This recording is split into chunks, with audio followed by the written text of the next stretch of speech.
Boom covers halftime live Sunday night football, and it is, as producer Mick would say behind the scenes, a defensive slugfest. San Francisco 7, Denver 3. Jimmy Garoppolo doing a sufficient job now as the full-time starter, and Russell Wilson and Daniel Hackett still trying to figure out exactly what they're doing on this Broncos offense, but we've seen Judy back in the mix.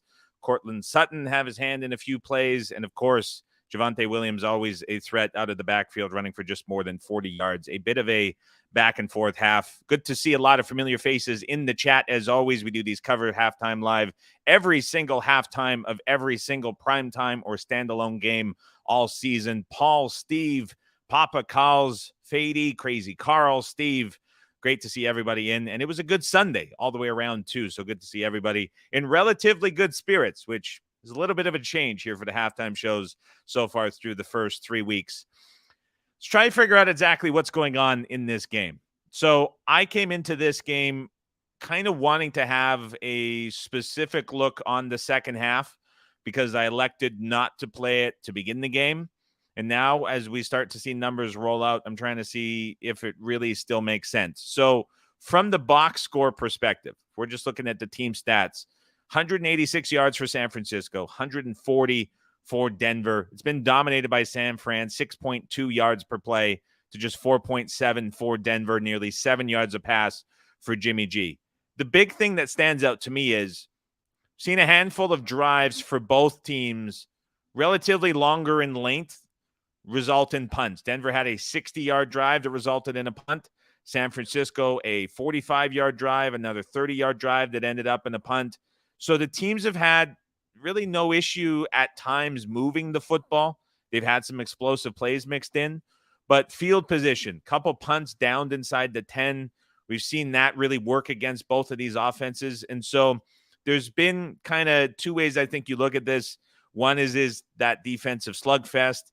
The other is that maybe these offenses have had success moving the football, but have just been on the wrong side of the field to really capitalize that, and potentially that's not reflecting on the scoreboard. So as we continue to sort of think through this, we'll pull up the odds that we're seeing for the second half, see if we can make sense from it.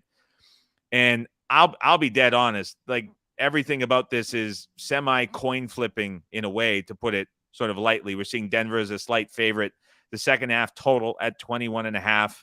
That's equally priced on both sides. Denver minus a half point, minus 118. Essentially putting it at a pick'em scenario. This one's tough. Can we go down to the player props as well? Because I had something interesting brought up to me just before we went on air that I think is an interesting look, specifically the rushing props. Let's see if Russell Wilson is listed in the player rushing yards. He's locked at the moment, so we'll have to come back to it. But he was hovering around 5.5 rushing yards for the game. He has been like completely opposed to leaving the pocket since coming over to Denver.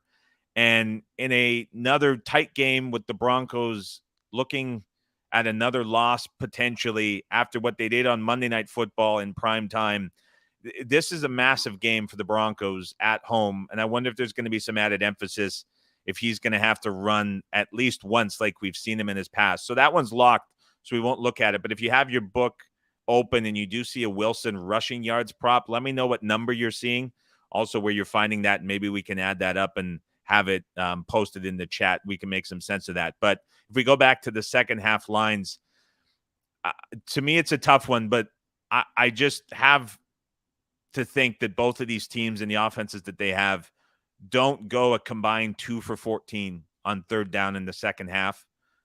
I think both teams are moving the football semi well, but again, it's just been a field position situation that has kind of pinned both of them back. That I feel like the 7-3 score is not reflective of what we're seeing overall from these offenses. So again, it's really tough when we're doing these every single primetime game and you're forced to make a pick, but I'll go over 21.5 for the second half, and just under the pretext, I think 2 of 14 combined on third down is something that's just halting these drives. Whereas the longer drives and the offensive success that they've had have resulted in punts, which unless we see a really lopsided field position battle back and forth again, I don't know if we're going to get that. If I saw in the chat from Kevin Lepansky, he has 5.5 for Russell Wilson on the rushing yards prop. That's adjusted for the full game. If you see that at your book, he said it's a DK. You'll obviously see it at FanDuel once the game starts into the third quarter. They may even have it later on in the half, but other places are going to have the in-play props as well. I think at some point we see him forced to run, or at least willing to run. Don't know if it'll be designed, but I think as the game gets tighter, as we get into the later part of the third and fourth quarter, we're going to see that emphasis. This is a game that, again, the Broncos desperately need. So I think we see that urgency from Wilson come back, and he uses his legs at least once. But to me, this is a game both teams are going to get into the mid to high 300-yard mark. I think we see them convert those third downs as we go through the second half. These drives extend and ends up in points. It's as tough of a second half as there's been all season. So I'll stick with over 21.5. As prior to the game starting, I was looking at the full game over. That was the side I was willing to take. I think the Broncos' perception of their offense is a lot worse than it actually is. I think the Niners defensively have benefited from the opponents they faced week 1 and 2, which were both very weak, but also they had a lot of weather supporting them too. So I do think that could, again, come around to the second half as we see this potentially open up. So tough one here. I'll go over 21.5 for the second half. And again, if you have that Wilson rushing yards prop, take a look at that one at your book. And if you don't see it yet, it'll be up in the third quarter. That'll do it for me here on Halftime Live. We'll see you back here for Cowboys Giants tomorrow. Right at the same time.